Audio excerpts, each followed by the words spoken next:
Welcome to our special series on Am I the Asshole?, where we dive into intriguing questions from grandparents navigating tricky family dynamics. In this series, we'll explore a range of scenarios where grandparents are questioning their decisions and wondering if they're being unreasonable.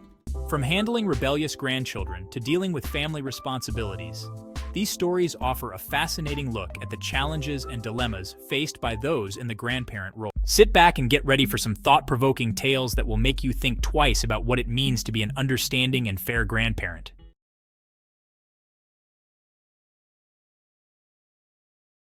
There are consequences for our actions, even if you're just 16. Am I the asshole for pressing charges against my grandson for stealing from me? Hi everyone, I'm in a tough spot and need some perspective. I'm a grandmother who's recently found myself in a difficult situation with my teenage grandson, and I'm unsure if I'm in the wrong for what I'm considering. Here's the situation. My grandson, who is 16, has stolen from me multiple times over the past year. This isn't a one-time thing.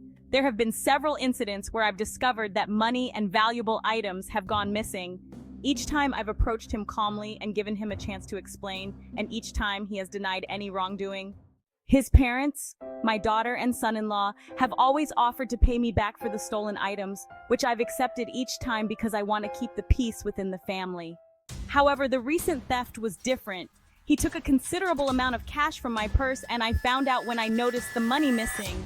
This time, I decided to report it to the authorities because I'm at my wit's end. There's also a troubling sense of entitlement that my grandson displays. He often expects things to be handed to him without any effort on his part and seems to believe that he deserves special treatment. For example, he has asked for expensive gadgets and clothes without showing any understanding of the value of money or the effort it takes to earn these items. This entitlement is also evident in his dismissive attitude towards the consequences of his actions. I've had 3 other major events that have made me very worried about his behavior. He's been caught shoplifting from local stores, and his school has contacted my daughter about his repeated disciplinary issues. On multiple occasions, he's been caught lying to his parents about his whereabouts and activities, which has caused significant stress in the family. He's been hanging out with a group of friends who are known for problematic behavior, and I worry that he's being negatively influenced by them. My daughter and son-in-law are upset with me for involving the authorities, arguing that they should handle this within the family and that pressing charges could have serious consequences for his future. They believe that if I just waited a little longer, they would make sure he pays me back and get him to straighten up. I'm torn.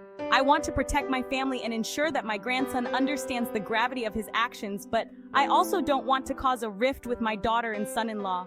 Am I wrong for pressing charges against my grandson despite their offer to compensate me for the stolen items? Any advice or perspectives would be greatly appreciated.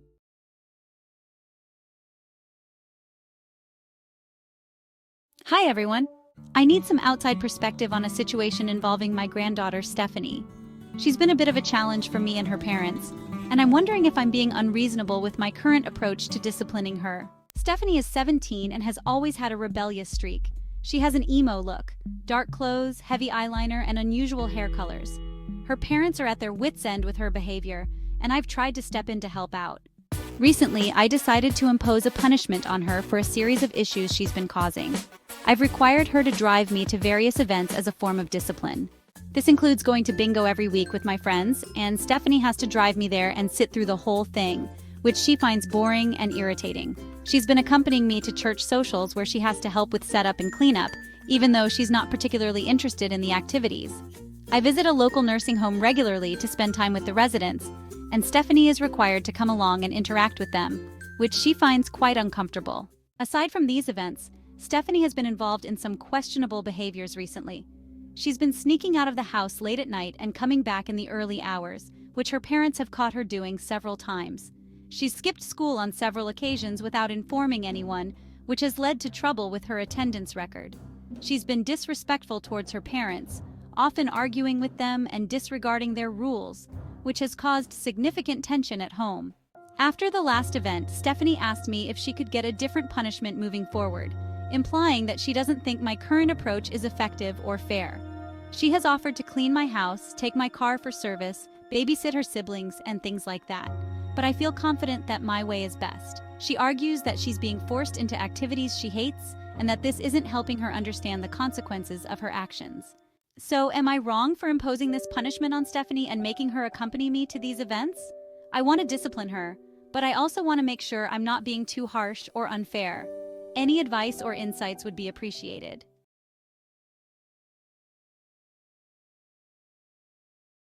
Hi everyone! I wanted to share an incredible update on my previous post about my granddaughter Stephanie. It's been a while since I imposed that punishment on her, and I'm thrilled to report that things have taken a positive turn for both of us. Initially, Stephanie was unhappy about having to accompany me to bingo nights, church socials, and nursing home visits. However, something amazing happened over time. During our visits to the nursing home, Stephanie met George, a resident who shares her passion for dark romance novels. They quickly bonded over their mutual interests, and Stephanie began to look forward to their conversations. She started reading to George each week, and their friendship became a highlight for both of them. George is a former school teacher, and he feels strongly that Stephanie has a learning disability that has left her frustrated and feeling like she can't compete with her peers. I have often suspected this, but her parents were adamant that she was just lazy. That is not the case. Her newfound connection with George seemed to spark a change in Stephanie. George began to tutor her, and it has been a highlight of his days at the nursing home. Stephanie began to value the time we spent together and started to engage more positively in other areas of her life. Here's a glimpse of the successes Stephanie has achieved since then. Stephanie's attitude at home dramatically improved. She became more respectful towards her parents, stopped sneaking out, and began taking her responsibilities seriously. With a renewed focus, Stephanie started to excel in her studies.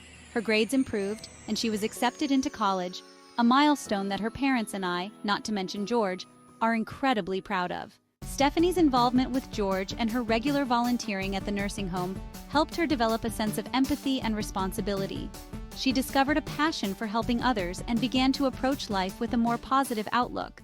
The time spent with me not only improved our relationship, but also helped Stephanie build better connections with others, including her parents and peers. She learned the value of community and developed a deeper understanding of the impact of her actions. While Stephanie does still have her own sense of style, her emo look is a little less serious now. Her hair has gone from jet black to its natural brown with a streak of pink. I even let her dye a small streak of pink under my hair at the back. The dark eyeliner and the feeling that she's trying to hide who she is behind dark makeup and clothes is long gone. I'm so grateful for the unexpected turn of events. The punishment that initially seemed harsh turned out to be a catalyst for positive change in Stephanie's life. It's heartwarming to see her thriving and becoming the person she is meant to be. Thank you all for your support and advice during that challenging time. Sometimes the most unexpected experiences can lead to the most wonderful outcomes.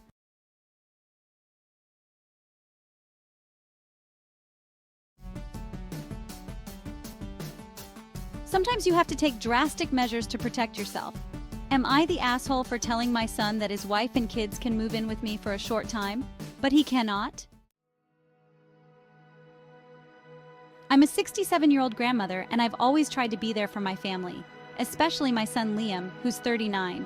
But lately, I've been feeling like enough is enough. Liam has made a series of bad decisions over the past few years, and now his wife Emily and their two kids Lily, who is 10, and Noah, who is 7, are paying the price. Recently, they reached out to me, asking if they could move in for a short time while they get back on their feet. I agreed, under one condition. Emily and the kids can stay with me, but Liam cannot. Liam was furious when I told him this, saying I was wrong for taking in his family but leaving him out in the cold. But here's the thing, I have my reasons. First, let me tell you about some of the bad decisions Liam has made recently. Liam quit his stable job 2 years ago to start his own business, despite having no real plan or savings to fall back on. He had a decent position at a company where he'd been working for nearly a decade, but he got it in his head that he could do better on his own. I tried to warn him that starting a business without proper planning was risky, but he wouldn't listen. Unsurprisingly, the business failed within a year, and they've been struggling financially ever since. Right after the business failed, instead of finding another stable job to support his family, Liam decided to invest the little money they had left into a sure-thing stock tip from a friend. He was convinced this was going to turn everything around, but of course, the stock tanked. Emily was beside herself, and it nearly caused their marriage to crumble. And just recently, Liam made another impulsive decision to buy a new car they couldn't afford. Their old car was still running fine, but he wanted something flashier to impress his friends. He took out a loan at a high interest rate, and now they're stuck with monthly payments they can't manage on top of everything else. All of these decisions have led to their current situation. They're on the verge of losing their home because they can't keep up with the mortgage. Emily reached out to me, tearfully asking if they could stay with me for a while.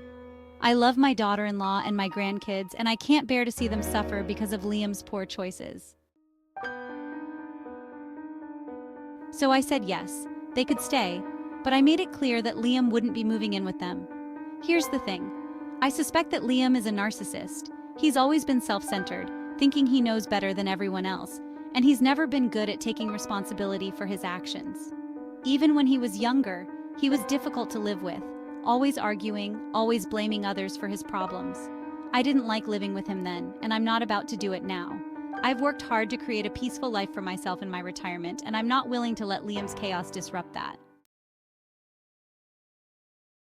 Liam is furious with me. He says I'm wrong for splitting up his family, and that I'm being unfair by making him couch surf with friends while Emily and the kids get to stay in a comfortable home. He insists that I'm punishing him for his mistakes instead of supporting him in his time of need. But here's the thing. I'm not trying to punish Liam. I'm trying to protect myself from the stress and drama that he always brings with him. I'm more than willing to help Emily and the kids because they don't deserve to suffer for Liam's actions. But I'm not willing to sacrifice my own peace of mind by letting Liam move in, knowing full well that he'll bring his negativity and poor decision-making with him. So, am I the asshole for telling my son that his wife and kids can move in with me for a short time, but he cannot? Should I have let him stay too, despite the stress and disruption I know it would cause? Or was I right to set this boundary for my own well-being?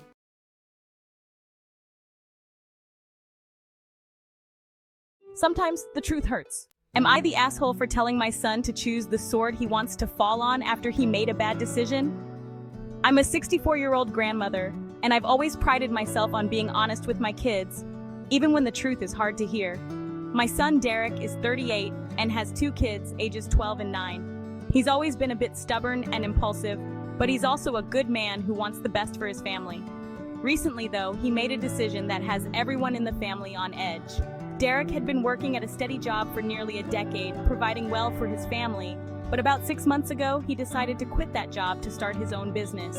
He didn't discuss it with anyone beforehand, not even his wife, Hannah, who was shocked when he came home and announced his decision. The problem isn't that Derek wanted to start his own business. It's that he didn't have a solid plan in place. No savings to fall back on, no investors lined up, just a vague idea and a lot of optimism. When he first told me, I tried to be supportive. I know how important it is to encourage your kids' dreams, but I couldn't help but worry. Derek has always been a bit of a dreamer, and while that can be a good thing, it can also lead to trouble if you're not careful. I asked him if he had thought everything through, but he brushed off my concerns, saying that he was confident things would work out. A few months in, the business wasn't doing well. Derek was struggling to get clients, and money was getting tight. Hannah picked up extra shifts at her job to make ends meet, and their kids started noticing the tension at home. Derek, however, remained optimistic, refusing to consider going back to a regular job or even taking on part-time work to help with the bills. He was determined to make his business work, even though it was clear to everyone else that things were falling apart. Last week, Derek came to me and asked to borrow a significant amount of money to keep his business afloat. He was desperate, and I could see the stress wearing on him. As much as it pained me, I had to be honest with him. I told him that I loved him and wanted to support him, but that he needed to face reality. He had 2 kids to think about, and it wasn't fair to put them through this kind of instability. I said, Derek, you need to choose the sword you want to fall on. Either you admit this business isn't working and find another way to provide for your family, or you double down and accept that this could end very badly. Derek didn't take it well. He accused me of not believing in him, of being unsupportive and pessimistic. He said he thought I would understand how important this was to him, but all I was doing was trying to tear him down. I tried to explain that I wasn't trying to tear him down. I was trying to help him see the bigger picture, but he wouldn't listen. He left angry, and we haven't spoken since. Hannah called me a few days later, and I could hear the exhaustion in her voice. She's been trying to hold everything together, but she admitted that she's worried too. She said Derek has been distant and moody, and that the kids are starting to pick up on it. She didn't blame me for what I said, but she also asked if I could find a way to smooth things over with Derek. Now I'm left wondering if I went too far. Should I have kept my mouth shut and just lent him the money? Should I have found a gentler way to get my point across? Or was I right to be blunt with Derek, even if it hurt him? I love my son, but I also want him to be responsible and think about the impact his decisions have on his family. So am I the asshole for telling my son to choose the sword he wants to fall on after he made a bad decision? Should I have just supported him, no matter what? Or was it right to push him to face the reality of the situation?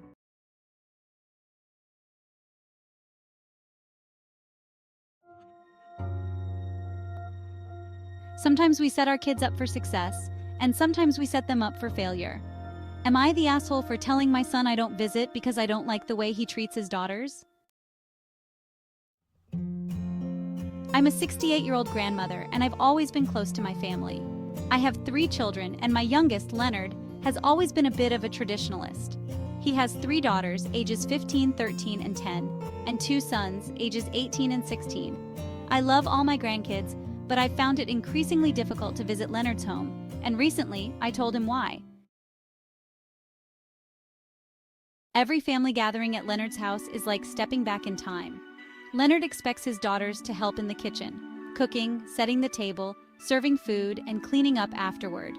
Meanwhile, he and his sons sit in the living room, watching TV or playing video games, doing absolutely nothing to help. It bothers me to no end, and it's not just during family events. Leonard has assigned household chores based on gender. His daughters are responsible for all the women's work, such as laundry, dishes, and cleaning the bathrooms. His sons, on the other hand, are tasked with taking out the trash or mowing the lawn, tasks that happen far less frequently and are usually completed within minutes. The girls spend hours each week keeping the house in order, while the boys get away with doing the bare minimum. Leonard has made it clear that he expects his daughters to prioritize homemaking skills over their education. He discourages them from pursuing subjects like science or math, telling them that they should focus on learning how to cook, sew, and take care of a household because, well, that's what makes a good wife. When his oldest daughter expressed interest in studying engineering, Leonard dismissed it as a man's field and told her to think more practically about her future.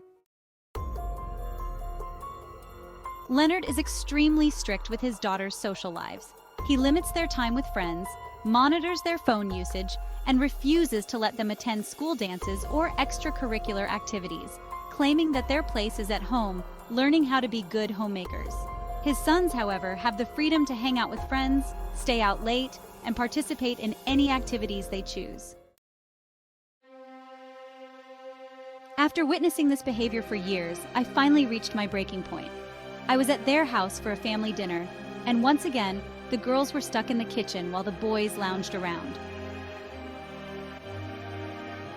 I pulled Leonard aside and asked him why he treated his daughters like servants. He brushed me off, saying it was just the way things were done in his house. That's when I told him the truth. I don't visit anymore because I can't stand the way he treats his daughters. Leonard was taken aback. He accused me of meddling in his parenting and said that I was overreacting. He insisted that he was just preparing his daughters for their future roles as wives and mothers, and that I should respect his way of doing things. I told him that I couldn't respect a system that devalues his daughters and that I wouldn't be a part of it. Now Leonard is angry with me, and my daughter-in-law is caught in the middle. She's always been submissive to Leonard's views, but I can tell she's hurt by my decision. She quietly supports her daughter's ambitions but never stands up to Leonard about it. My other children think I did the right thing, but they've also urged me to reconsider for the sake of family unity. So, am I the asshole for admitting to my son that I don't visit because I don't like the way he treats his daughters? Should I have kept my mouth shut and continued to visit for the sake of the grandkids? Or was it right to stand up for what I believe in, even if it means causing a rift in the family?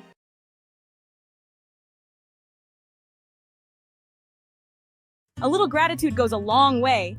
Am I the asshole for only acknowledging my grandkids' birthdays with a card because I never get a thank you? I'm a 65-year-old grandmother, and I've always prided myself on being generous with my grandkids. I have 4 grandkids, ages 14, 12, 9, and 7, and I love them dearly. For years, I've gone out of my way to make their birthdays special. I'd buy them toys, clothes, books, or whatever I thought they'd like, and I'd spend time picking out the perfect gifts. But here's the thing, I never get a thank you. Not from the kids, and not from their parents, my son and daughter-in-law. It's not that I'm looking for grand gestures of gratitude, but a simple thank you would go a long way. Every year, I send gifts for birthdays and holidays, and every year, I'm met with silence. It's starting to get to me. This year, I decided to do something different.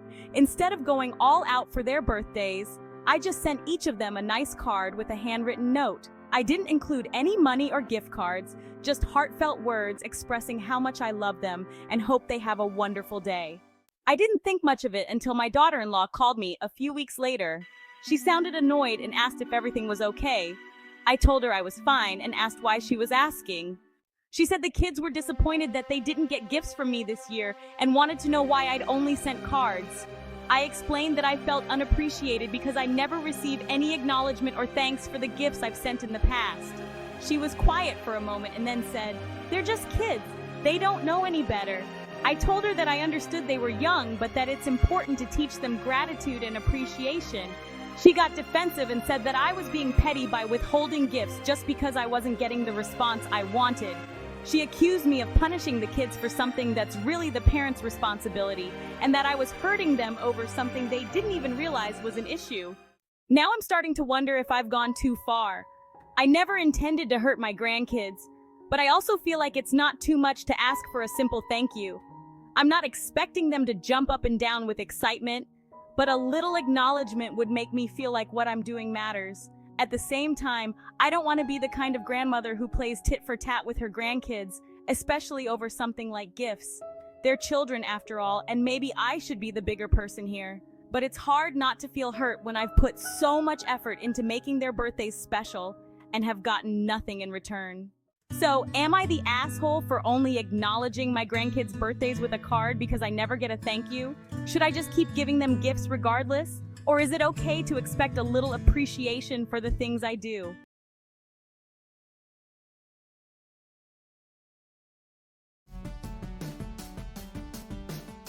Sometimes people see the past through rose-tinted glasses, and we have to remind them of how it really was. Am I the asshole for reminding my son of all the stupid things he did as a teenager when he harshly punished his own son? I'm a 58-year-old grandmother, and I'm starting to wonder if I've crossed a line. My son Jamal, who is 37, is a great father to his kids, but sometimes I think he's a bit too strict. Recently, he punished his son JJ, who is 15, for something I thought was pretty minor, and I couldn't help but remind Jamal of all the dumb things he did as a teenager. Now I'm wondering if I was out of line. Jamal did quite a few things as a teen that were questionable, and I brought them up. When Jamal was 16, he and a few friends borrowed his friend's dad's car and went joyriding around the neighborhood. They didn't have their licenses yet, and were lucky they didn't get into an accident. When I found out, I grounded him for a month, but even then, I didn't take away everything he enjoyed. Jamal and his friends decided to skip school one day to go to the mall. They were caught by the school's truancy officer and brought back to school in the middle of the day. I was furious, but I didn't ban him from seeing his friends or take away his privileges for months on end. At 17, Jamal somehow got his hands on a fake ID and tried to buy alcohol with it. Of course, he got caught, and I had to come pick him up from the store, mortified. I grounded him and made sure he understood the seriousness of what he'd done. But again, I didn't go overboard with the punishment. While I was out of town for a weekend, Jamal decided to throw a house party. Things got out of hand, and the house was trashed. I was livid when I got home, and he spent the entire summer doing chores and fixing the damage. But I didn't cut him off from his friends completely or make him feel like a prisoner in his own home. Without telling me, Jamal got a tattoo when he was 17. It wasn't anything inappropriate, but he used money he had saved for college expenses. I was upset, but instead of coming down on him with a heavy hand, I talked to him about making better decisions and understanding consequences. After I reminded Jamal of these incidents, he got defensive. He said that he learned from his mistakes, and that's why he's trying to keep JJ from making the same ones. I get that, but I think there's a balance between discipline and understanding. I didn't want to undermine his authority as a parent, but I also didn't want to see my grandson punished too harshly for something that could be a learning experience rather than a source of resentment. Jamal is now upset with me, saying I shouldn't have brought up his past and that I'm coddling JJ. He thinks I'm making it harder for him to enforce discipline in his own house, and maybe he's right. But I don't want JJ to feel like he has to be perfect or else face extreme consequences. So, am I the asshole for reminding my son of all the dumb things he did as a teenager when he punished his own son? Should I have kept my mouth shut and let him handle it his way, or was I right to speak up?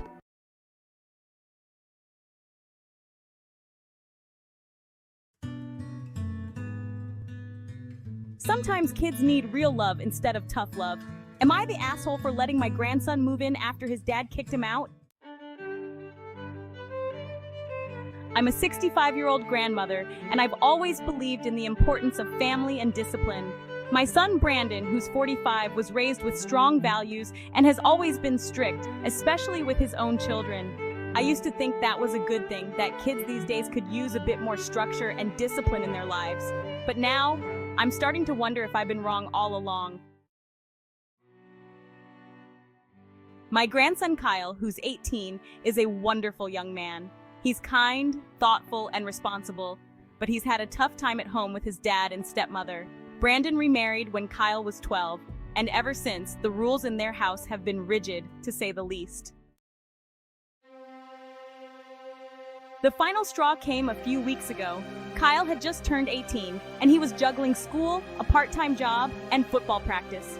One evening, his coach kept the team late after practice. When Kyle finally got home, he was exhausted, but still went straight to the kitchen to start on the dishes. His stepmother, Sarah, came home a few minutes later and saw that the dishes weren't finished. She blew up at Kyle, accusing him of being lazy and disrespectful. Kyle tried to explain, but the argument escalated quickly. Brandon sided with Sarah, and in the heat of the moment, he told Kyle to pack his things and leave. Kyle walked 5 miles in the freezing cold to my house that night because Brandon wouldn't even let him take the car. When I opened the door and saw him standing there, shivering and carrying a small duffel bag, my heart broke. I took him in without a second thought. This wasn't the first time Brandon and Sarah had overreacted with punishments. Here are 3 other incidents that still bother me. When Kyle was 16, he decided to grow out his hair a bit. It wasn't anything extreme, just a few inches longer than what Brandon considered acceptable. One day, Brandon came home and saw that Kyle hadn't cut his hair as ordered. Instead of just talking to him about it, Brandon took him to the barber that very evening and made him get a buzz cut as punishment. Kyle was humiliated, especially since he had a school dance the next night and had been looking forward to it. Last year, Kyle got an A- in one of his classes, which to most parents wouldn't be a big deal, but to Brandon, it was unacceptable. As punishment, Brandon and Sarah canceled Kyle's 17th birthday party, which he had been planning for weeks. They didn't tell him until the day of the party, after he had already decorated and invited all his friends. Seeing him take down the decorations and call his friends to cancel broke my heart. Kyle had been saving up for his own car since he was 15, working part-time jobs and doing odd chores around the neighborhood. When he finally bought a used car at 17, he was so proud. But Brandon decided that Kyle wasn't responsible enough to have the car at his disposal. One time, when Kyle came home 10 minutes late from a study group, Brandon took the car keys away for a month, even though Kyle had texted to let him know he'd be late. Since Kyle moved in with me, he's been nothing but respectful and helpful around the house. He does his chores without being asked, helps me with errands, and even cooks dinner a few nights a week. I adore having him around, and I feel like I'm finally getting to know the amazing young man he's grown into. But Brandon is furious. He says I'm coddling Kyle and undermining his authority as a parent. He thinks Kyle needs tough love to become a man, and that by letting him stay with me, I'm doing more harm than good. I'm torn. I love my son, but I can't stand the way he treats Kyle. I don't want to cause a rift in the family, but I also don't want to send Kyle back into a home where he's not appreciated and constantly punished for minor things. Brandon says I'm making Kyle soft, but I see it as giving him the love and support he needs to thrive. Am I the asshole for letting my grandson live with me? Should I have sent him back to his father's house to tough it out? Or am I right to give him a safe place to land?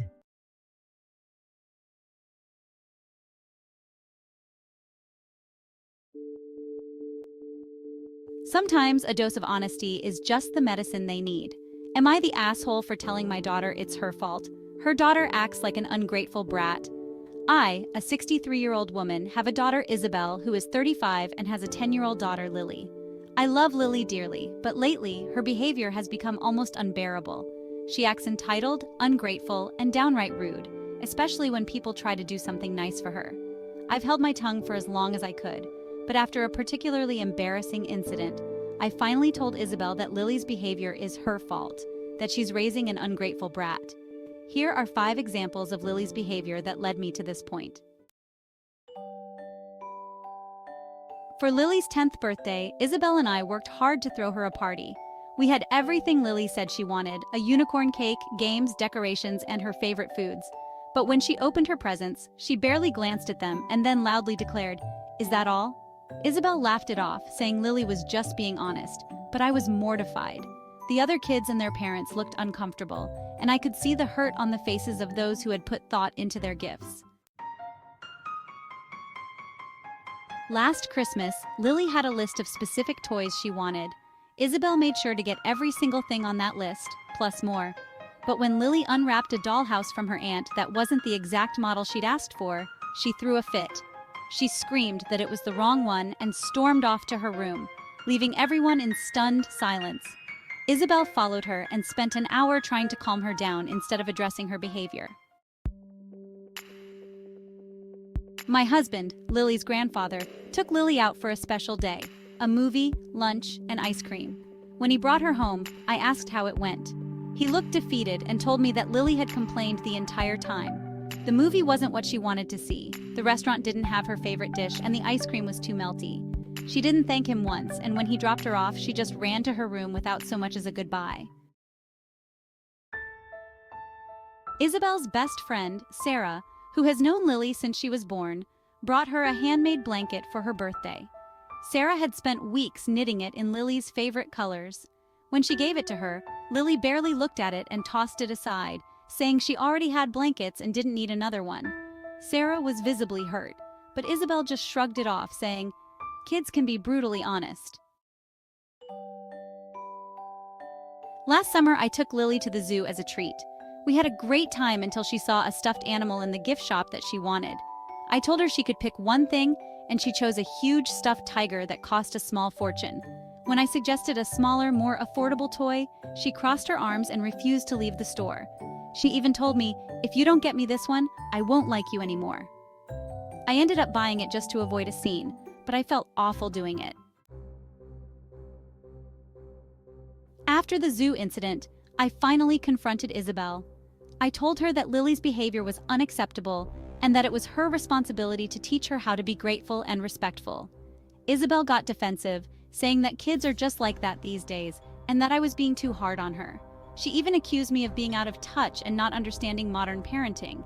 But I couldn't take it anymore.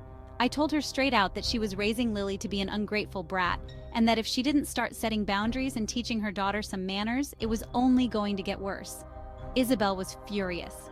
She said I had no right to criticize her parenting and that I was the one who was being rude. She stormed out with Lily, and we haven't spoken much since. Now I'm wondering if I went too far. Maybe I should have been more gentle, but I feel like someone needed to say it before Lily's behavior gets even worse. Was I wrong for telling my daughter that it's her fault her child acts like an ungrateful brat?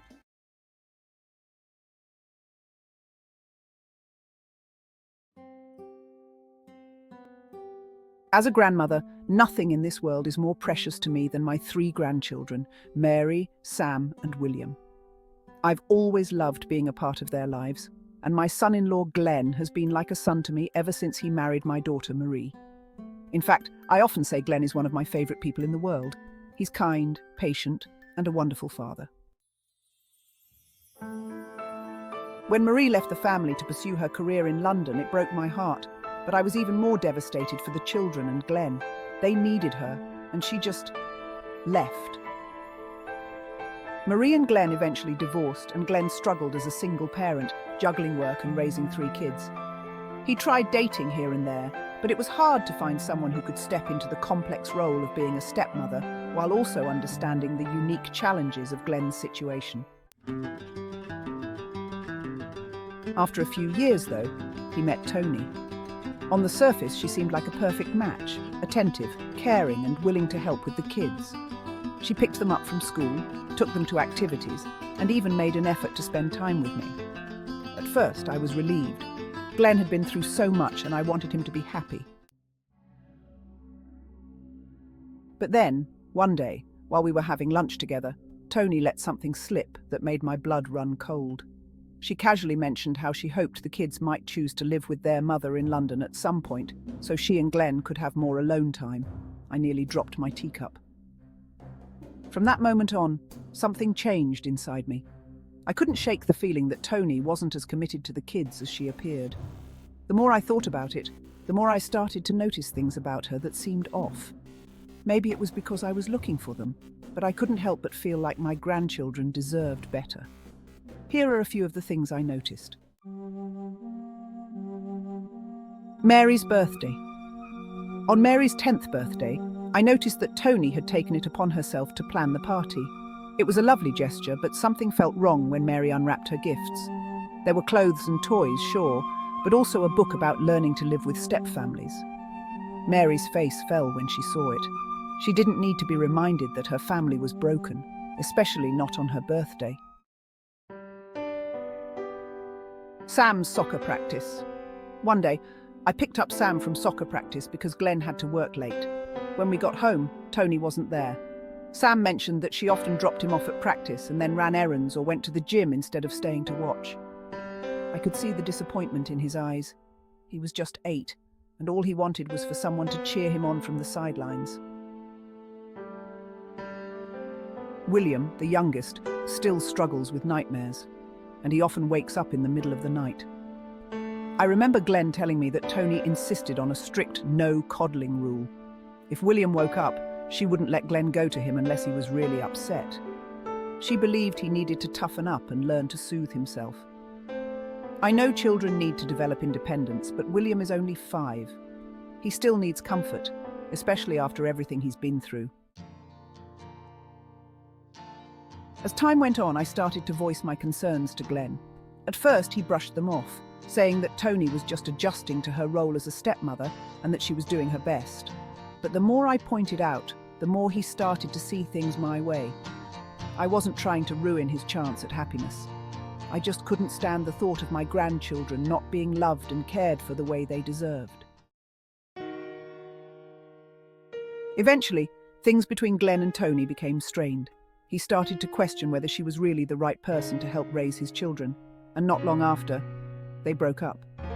Glenn was devastated, but I could see the relief in his eyes. He told me that he'd been having doubts about Tony for a while, but hadn't wanted to admit it to himself. He didn't want to be alone again, and he didn't want the kids to go through another loss. Now, looking back, I wonder if I did the right thing. Was I wrong for picking apart Tony's actions, for pointing out every little thing she did that didn't sit right with me? Did I ruin Glenn's chance at happiness just to protect my grandchildren? Or was I right to trust my instincts, to ensure that the kids were truly loved and cared for?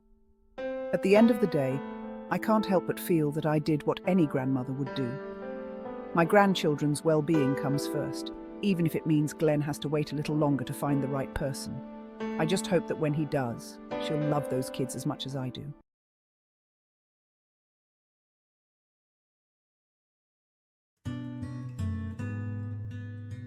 Sometimes the truth hurts. Am I the asshole for telling my daughter that my granddaughter doesn't have what it takes to be a singer? I, a 64-year-old woman, have a daughter, Laura, who is 38 and absolutely convinced that her daughter, Tina, who is 12, is destined to be a famous singer. Laura has always been a bit of a dreamer, but this obsession with Tina's singing career has gone too far. The problem is that Tina is tone-deaf, can't keep a tune to save her life, and has no natural rhythm. Despite this, Laura is pouring money into singing lessons, dragging Tina to meet so-called industry influencers, and pushing her into auditions for every talent show she can find. It's becoming a serious issue, not just financially, but in terms of how it's affecting our family and friendships. To give you an idea of how far this has gone, here are 3 instances where Laura's behavior has caused problems. Ruining a friend's wedding. A close family friend was getting married last year, and Laura insisted that Tina sing at the wedding. I tried to gently suggest that maybe Tina wasn't ready for such a big performance, but Laura wouldn't hear it. She badgered the bride, claiming that having Tina sing would make the wedding unforgettable. The bride, not wanting to cause a rift, reluctantly agreed. The performance was, well, let's just say it was memorable for all the wrong reasons. Tina was off-key, missed several cues, and the whole thing was awkward. The bride later told me in private that it was one of the most stressful parts of her wedding day. She felt obligated to let Tina perform because Laura wouldn't take no for an answer, and it strained their friendship. Embarrassing a friend at a charity event. Another time, Laura took Tina to a charity event where a local band was playing. Laura somehow convinced the band to let Tina sing a song with them during their set. The band wasn't thrilled, but Laura was relentless, telling them how much it would mean to Tina and how it would be great exposure for her career. When Tina got up to sing, it was clear she was in over her head. The band struggled to keep up with her off-tempo singing, and the audience was visibly uncomfortable. Afterward, the band leader, who was a good friend of mine, told me he was frustrated and embarrassed by the whole situation. He didn't want to cause a scene, but he felt like Laura had put them all in a very awkward position. Straining a longtime friendship. Laura's best friend, Susan, has a daughter the same age as Tina. Susan's daughter is an accomplished pianist and has won several local competitions. Laura insisted that the girls should perform together at a community event. Susan was hesitant, knowing that her daughter's piano skills wouldn't be enough to cover for Tina's singing. But Laura wouldn't take no for an answer, saying it would be good for both girls to get exposure. The performance was a disaster. Susan's daughter was visibly frustrated, and the friendship between Laura and Susan has been strained ever since. Susan told me later that she's tired of Laura pushing Tina into situations where she's clearly not ready, and she doesn't want her daughter's hard work to be overshadowed by Tina's struggles. After these incidents and several others, I finally sat Laura down and told her the truth. Tina just doesn't have what it takes to be a singer. I tried to be as gentle as possible, explaining that Tina has other talents and interests that might be better suited for her. But Laura was furious. She accused me of not believing in Tina and trying to crush her dreams. She even hinted that I was jealous because she was trying to give Tina opportunities I never had. Now Laura barely speaks to me, and when she does, it's cold and distant. She's still pushing Tina into every singing opportunity she can find, and I'm left feeling like the bad guy for saying what I thought needed to be said. I love my granddaughter, and I want her to succeed in life, but I just don't think this is the right path for her. So, am I the asshole for telling my daughter that my granddaughter doesn't have what it takes to be a singer? Or was I just trying to protect Tina from inevitable heartbreak?